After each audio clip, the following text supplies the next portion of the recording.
Carl Azus. This is CNN 10 minutes of world news explained. A lot of discussion is going on right now in Washington, D.C. about whether U.S. President Donald Trump revealed highly classified information to officials from Russia. He met with that country's foreign minister and ambassador last week at the White House. And on Monday night, the Washington Post reported that President Trump shared top secret information about an ISIS terrorist plot.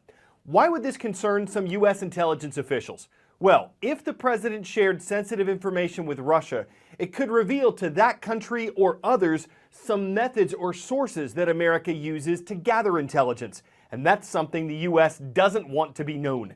CNN has not independently verified the Washington Post report, and the Trump administration says it's wrong. The story that came out tonight, as reported, is false.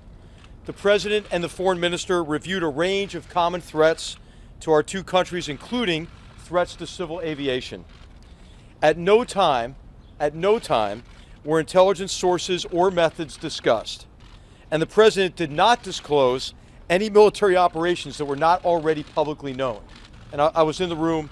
It didn't happen. Still, Democratic and some Republican lawmakers are demanding more information from the White House about the president's meeting with Russian officials. As far as disclosing classified information goes, the president has the authority to do that, so he's not being accused of breaking the law. And as far as the intelligence itself goes, the ISIS plot, it reportedly involves plans to use laptop computers as bombs on planes. As the U.S. moves towards expanding its ban on all electronics larger than a cell phone from the main cabin of U.S.-bound aircraft, airlines are in preparation mode. The Department of Homeland Security is preparing to announce it will expand its electronics ban to Europe. Right now, the ban is in place for flights from 10 airports in 8 Muslim-majority countries. An expanded ban, though, could impact more than 350 flights a day. The Europe to U.S. track is the world's busiest international corridor. Delta, United, American Airlines are all of the U.S. carriers that would be impacted the most. They have the most flights on this route. Right now, airlines are trying to figure out new protocols and policy for how to check passengers for compliance. They're working with international airports to reconfigure the setup to isolate passengers and flights bound for the U.S. DHS says that this ban was put into place because intelligence suggests that terrorists have perfected their ability to hide explosives in battery components of these electronics. Now, Europeans, though, the officials there, they are voicing safety concerns that there will be a large number of electronic devices with lithium-ion batteries in the cargo hold. But the FAA says that the dangers associated with these batteries are reduced because they're spread out in various bags and luggage, and they're not stored together and on top of each other. It's just days before an election in the Middle Eastern nation of Iran. People there will go to the polls on Friday, and the country's current vice president, who was a candidate for office, announced yesterday he'd drop out of the race. He's the second person to do that with the election looming, and he endorsed the country's current leader, President Hassan Rouhani, for another term. Iran is a theocratic republic. Its citizens democratically elect the president and lawmakers, but there's a catch. Not everyone gets to run for office. Iran's highest authority, the supreme leader, has the final say on all of Iran's policies. The ultra-conservative Muslim cleric appoints a panel that decides who gets to run for the presidency in the first place. So the choices are limited and the stakes are high. Election buzz Iranian style. Supporters for incumbent President Hassan Rouhani drumming up enthusiasm for what they feel will be a close vote. Because he made my country so much better in his first 4 years. Rouhani has a balanced approach to foreign relations, this woman says. I think he will continue this policy, so I'll vote for him.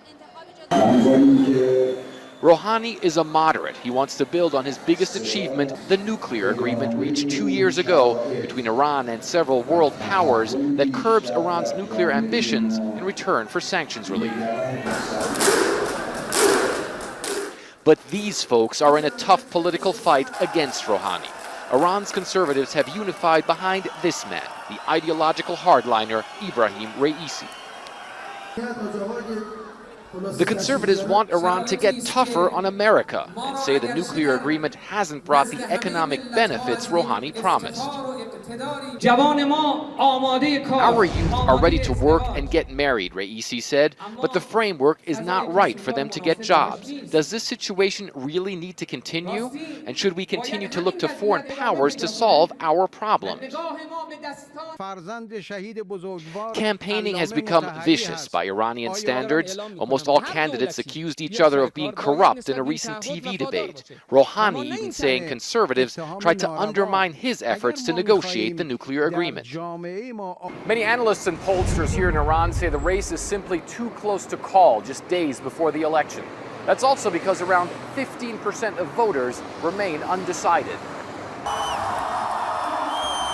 And so both sides continue to mobilize their supporters, hoping to gain an edge in an election they believe will be key in determining their country's economic and political future. Fred Plykin, CNN, Tehran. 10-second trivia.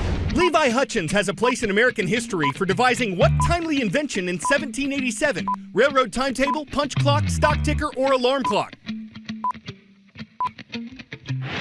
Mr. Hutchins liked to be awake promptly at 4 a.m. Ouch! So he invented the first mechanical alarm clock in the U.S.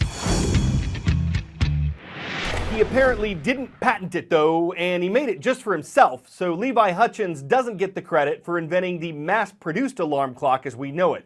But that's not necessarily a bad thing. Hutchins' invention didn't allow him to change his wake-up time. It was 4 a.m. or nothing. And there wasn't a snooze button either, so there was no way for him to grab an extra CNN 10 minutes of sleep. Steam engines, factories, and spinning jennies get most of the attention. But there was actually something much more mundane that helped shift the world's economy from agrarian towards industrial. And if you're like 68% of Americans, it's probably the first thing you interact with in the morning.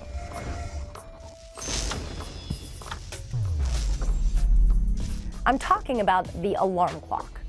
For thousands of years, people took their temporal cues from the sun. Sure, it might have made scheduling a meeting a little bit difficult, but then again, there weren't many meetings back then. People tended to fend for themselves and their immediate community. But then, the Industrial Revolution changed everything. Workers had to be punctual. Time became money, so to speak, so we became slaves of the ticking clock. None of this sunrise, sunset scheduling that worked for the predictable rhythms of farm life. Plus, there weren't any roosters to wake you. So how did the workforce adjust to the new world order?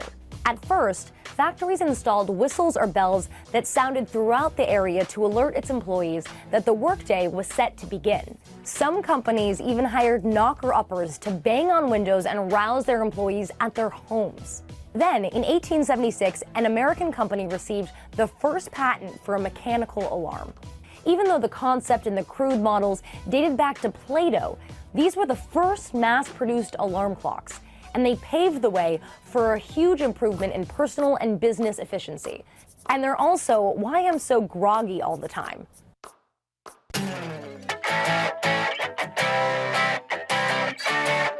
A unique set of circumstances came together for this. First, a large ponderosa pine tree. Then, the man who owns it just happens to be a relative of Hollywood set designers. And most noticeably, a serious love for pirates.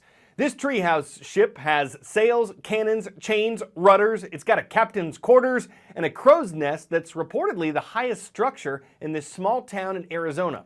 There are no plans to charge admission, the owner just wants kids to enjoy it. He does plan to add a zip line connected to a pool nearby, which sounds like a lot more fun than a walk down a plank, except in winter when it could put a shiver in me timbers. Even though there's no ocean in sight, the landlocked man-o-war is perfect for landlubbers. It could make for a lot of Jolly Rogers. In a word, it's piratical. Saying ahoy from CNN 10, I'm Carl Azus.